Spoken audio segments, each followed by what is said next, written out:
Wallahi jamaah, ada seorang syekh cerita dalam salah satu ceramahnya, cerita tentang seorang dokter perempuan di sana, di Arab sana.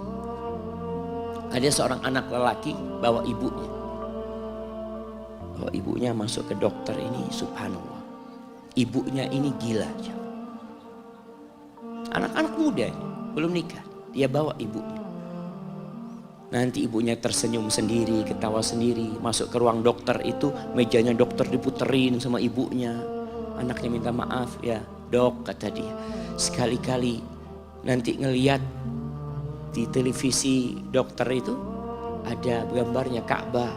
Ibunya ngomong, nak kau bukan nak ngomong, kamu bohong Mat kau bohong sama ibu. Katanya mau dibawa umroh ibu kata dia. Nanti diludahin anaknya, digigit anaknya. Nanti kerudungnya ibunya terbuka, dipasangin lagi.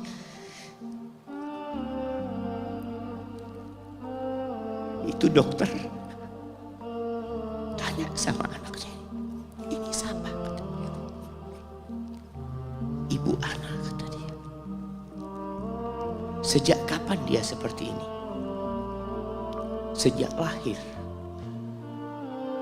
Loh, terus gimana engkau bisa lahir? Iya, sama kakek anak, ibu anak dinikahkan. Tapi 10 bulan diceraikan. Ya karena seperti ini, anak lahir dari rahim ibu anak. Dan seperti ini kelakuan. Iya kata dia. Engkau berbakti sama dia, kata dia. Dia kan nggak kenal sama engkau. Iya, dia nggak tahu sama anak. Tapi Allah tahu kalau dia ibu anak. Allah tahu kalau dia ibu anak. Anak harus berbakti sama. Ditanya, ibumu sakit apa? Ibu kena gula, katanya kena ini. Setelah dikasih resep, itu dokter cerita, pasiennya keluar ditutup pintunya. Dokter ini nangis. Dia mengatakan, ana sering dengar ceramah tentang birrul walidain. Ana sering mendengarkan tausiah ustaz tentang berbakti kepada orang tua. Tapi ana baru sekarang melihat kebaktian seorang anak sama orang tuanya. Ibunya gila, dia tetap berbakti. Dan dia mengatakan, iya ibu anak gak tahu sama anak. Tapi Allah tahu kalau dia ibu anak. Dan yang ngasih wasiat supaya kita berbakti sama orang tua itu Allah jemaah. Apapun yang dilakukan orang tua kita.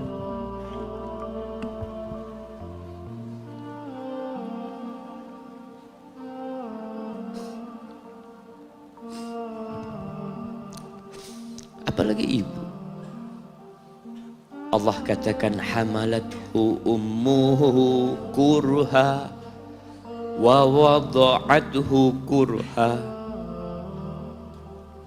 Ibu kita, hamil kita itu dalam kondisi yang sulit.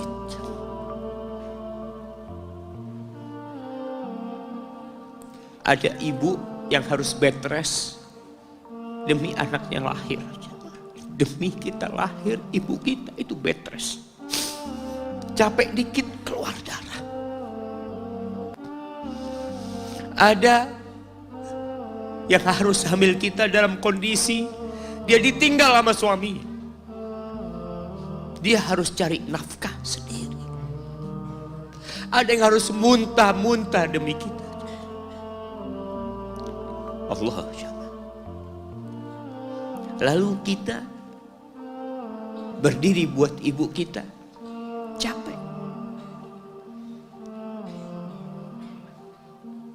Diceritakan seorang, ya kita semua tahu ceritanya, tentang 3 orang yang masuk ke dalam gua.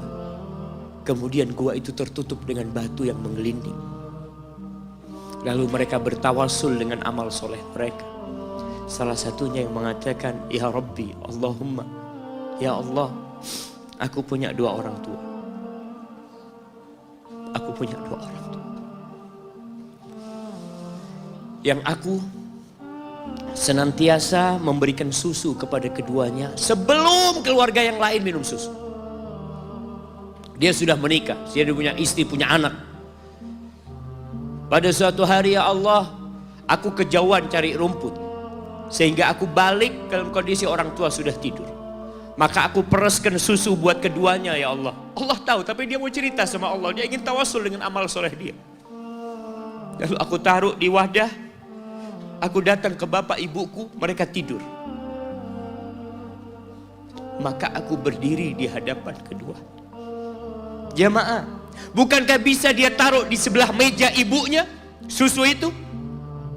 Dia ambilkan meja, taruh di sana, dia bisa tidur. Dia sudah berbakti sama orang tuanya dengan seperti itu. Tapi anak ini tidak. Aku berdiri, ya Allah, aku gak ingin membangunkan keduanya. Dan aku terus berdiri, aku pegang itu susunya. Sampai mau subuh bangun, aku serahkan kepada kedua. Anak-anaknya nangis minta susu. Kata dia, lah, sampai bapak ibu aku minum. Kalian jangan minum. Kita kadang-kala sudah menikah lebih peduli sama istri kita, lebih peduli sama anak-anak kita. Nggak ada hadis yang mengatakan anak itu pintu surga, jemaah. Yang ada itu orang tua pintu surga. Kita peduli sama anak-anak kita.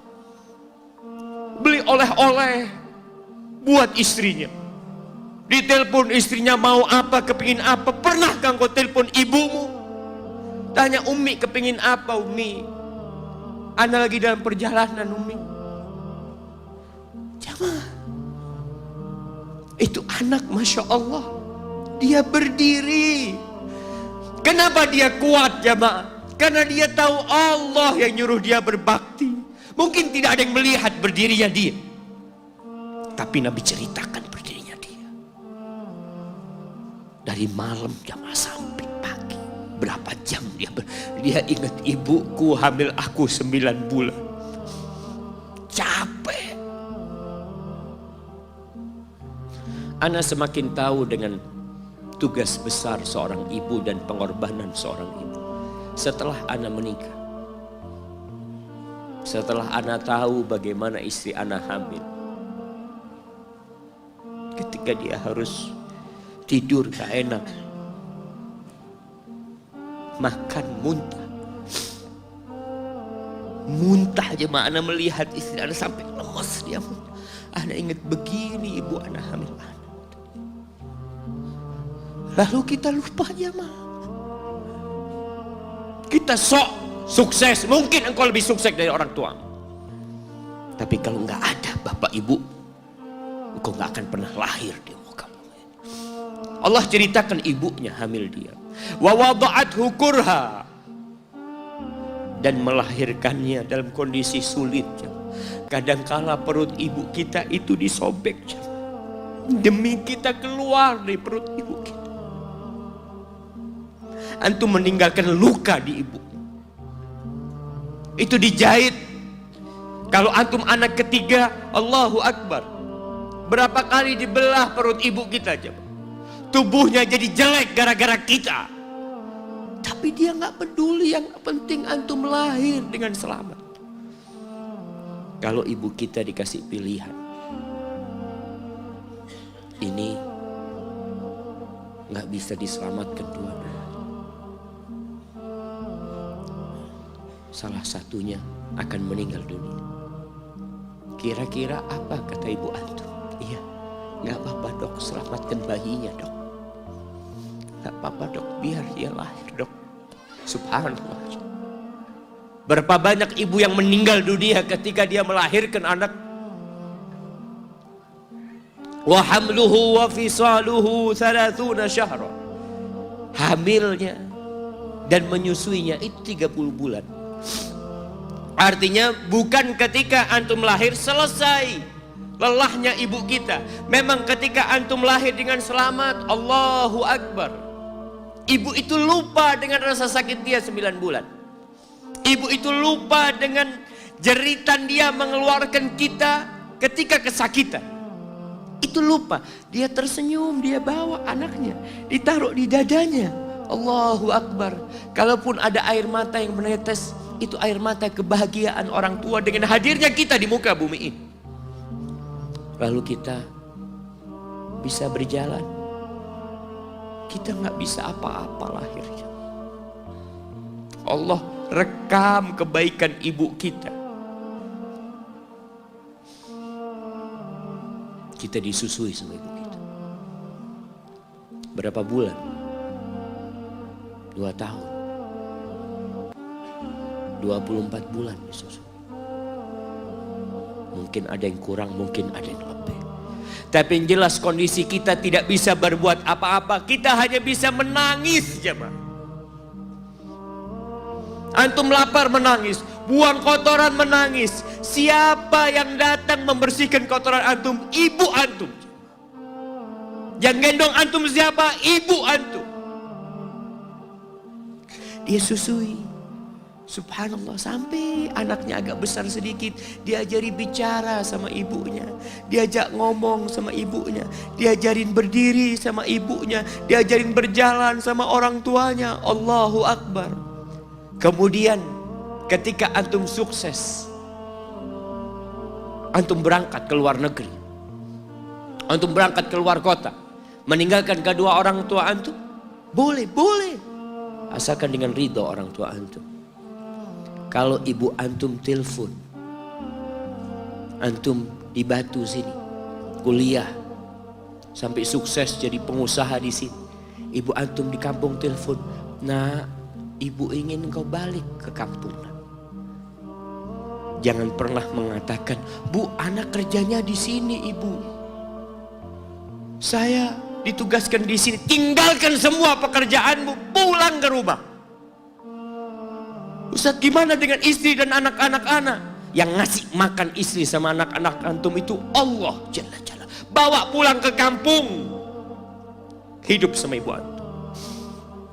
Jamaah, ada seorang sahabat yang izin untuk berjihad, izin untuk mendapatkan surga yang paling tinggi, izin untuk bisa memberikan syafaat kepada 70 dari keluarganya.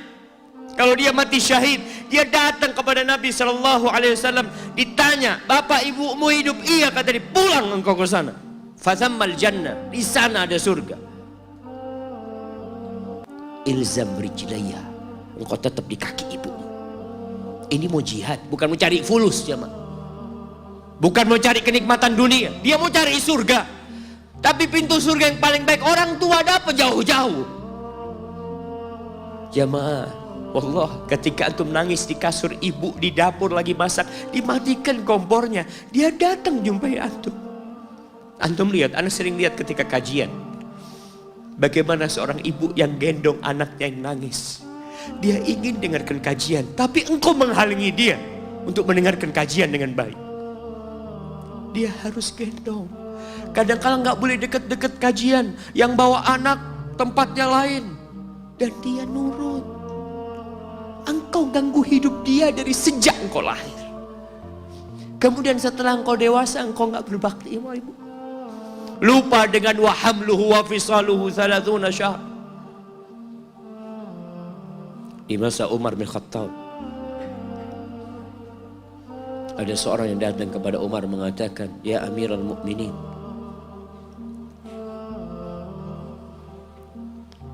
aku ini jadi kendaraan buat ibu. Aku ini yang membersihkan kotoran ibu, dan aku palingkan wajahku. Ibuku sudah lumpuh, gak bisa apa-apa, dan aku berusaha untuk berbakti sama dia. Aturani qad jazaituha. Gimana menurutmu? Apakah aku sudah balas kebaikan ibuku? Kata Umar, la. Kata dia, enggak, belum. Ya Amirul Mukminin, bukankah aku sekarang ini telah berbuat kepada ibuku seperti ibuku berbuat kepadaku waktu aku kecil? Artinya sama pekerjaannya sekarang ini. Aku yang menyuapin ibuku, aku yang membersihkan ibuku, yang mengantarkan dia ke kamar mandi. Semua yang pernah dilakukan ibuku, kira-kira sudah aku lakukan semua sekarang. Kata Umar, enggak sama, kata dia. Ibumu waktu merawatmu ketika engkau kecil, ibumu berharap engkau bisa hidup. Sedangkan engkau sekarang merawat ibumu ketika sudah tua sakit-sakitan, engkau berharap ibumu mati.